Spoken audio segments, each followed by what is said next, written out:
Hi everyone, welcome to our channel. It's the time of the year when everybody is either making their New Year resolutions or refreshing them. So I thought in this video I'm going to cover the 5 things that we stopped doing before the age of 50. Because resolutions are not just about what you start doing, but also importantly what you stop doing. And these 5 things were instrumental for us to be able to retire early. The third one could probably be a little bit controversial, but well, these are our resolutions that we stopped doing before the age of 50. Hopefully, this can also help you with your planning towards that path to financial independence as well as retiring early. So let's get started. The first one was we stopped chasing career. So by the time we reached 50, we had decided that we are going to stop chasing the career progression and career enhancements, etc. Now, don't get me wrong, we both were ambitious. We had, during our 20s, 30s, 40s, we had aggressively moved in this corporate ladder.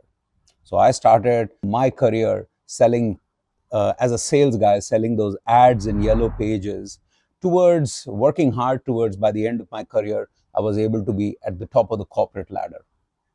And I would say almost every 3 years, we try to reinvent ourselves in a way that, career-wise, in a way that it could help us double our income.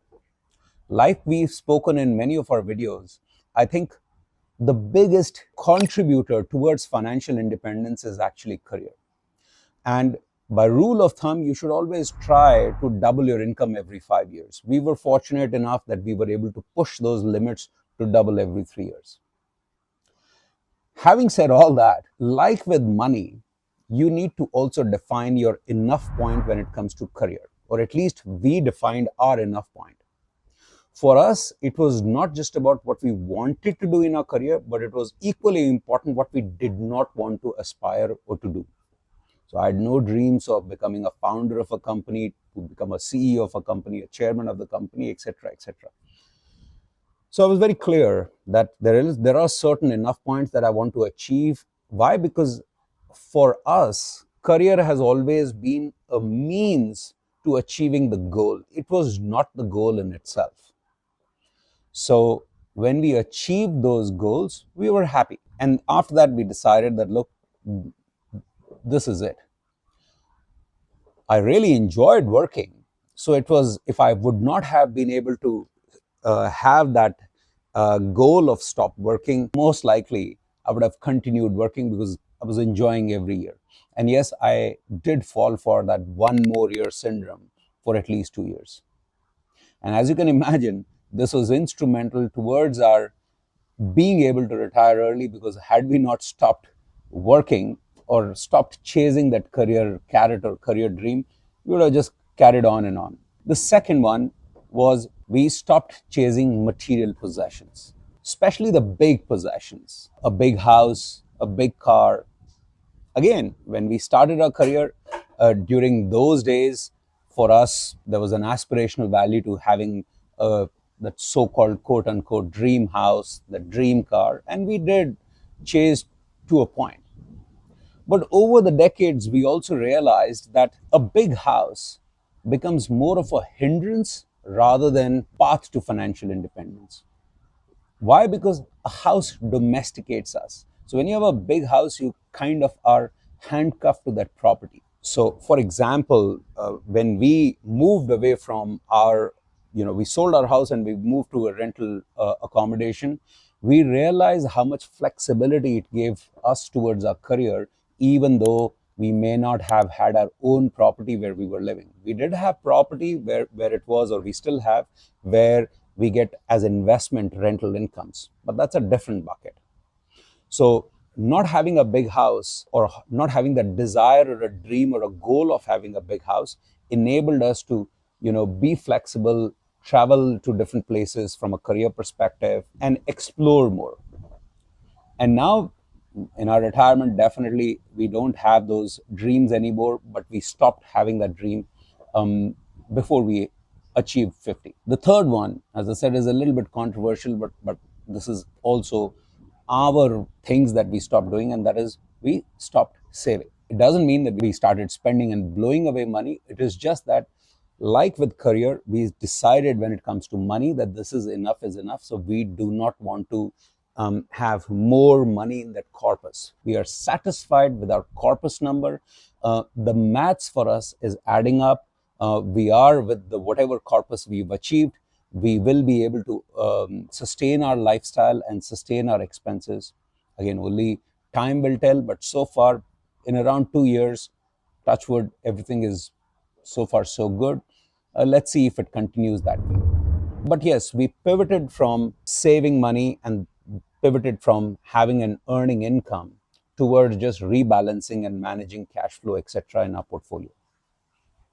Now, as you can imagine, the first one of not having those career progression, the second one to not have that desire of material possession, and this one was, three of them were very crucial for us to be able to retire.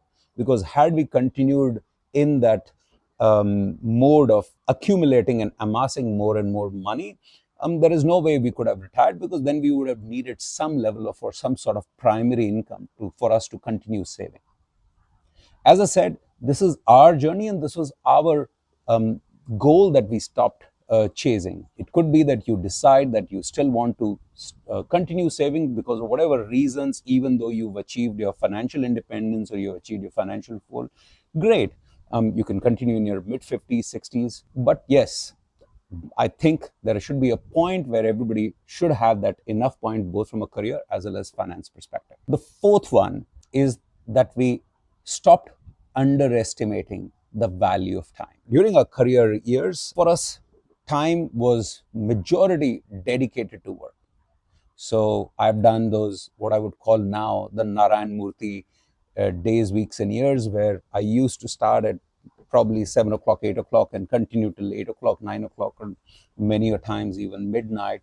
And this went on for weeks and months, and it was just a constant cycle. And no complaints. I really enjoyed those working years and I really had fun. But I had somewhere put the value of time, and both Seema and I put the value of time somewhere on the back burner. And we kind of underestimated the value that in future how important it becomes, because as we've addressed in many of our videos, wealth is infinite and time is finite quantity. And the more you keep going towards the later years, that quantity reduces and becomes even more precious. Again, there are some people who like to work in their 80s, and no harm with that, but then they will have a lot of wealth and they will probably not have the health, the wherewithal, the access to things that they can spend that money on.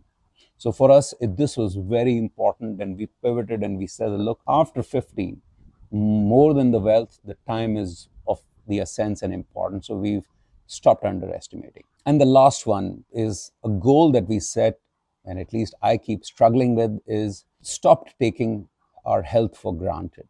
If I have one regret, and if I have someone says that what could you want to do again all over, would probably be that in my 20s and 30s, I wish I had taken a lot more care of my health and done a lot more healthy lifestyle living. Those 14-hour, 16-hour days, those travels, etc., work-related travels, definitely I did put my health for granted. As they say, better late than never. So even if we've recognized that by the age of 50, we are taking it much more seriously, we can see that after 50, though we love hiking, though we love all those activities, it's not the same as we could have probably done had we taken much more care of our health.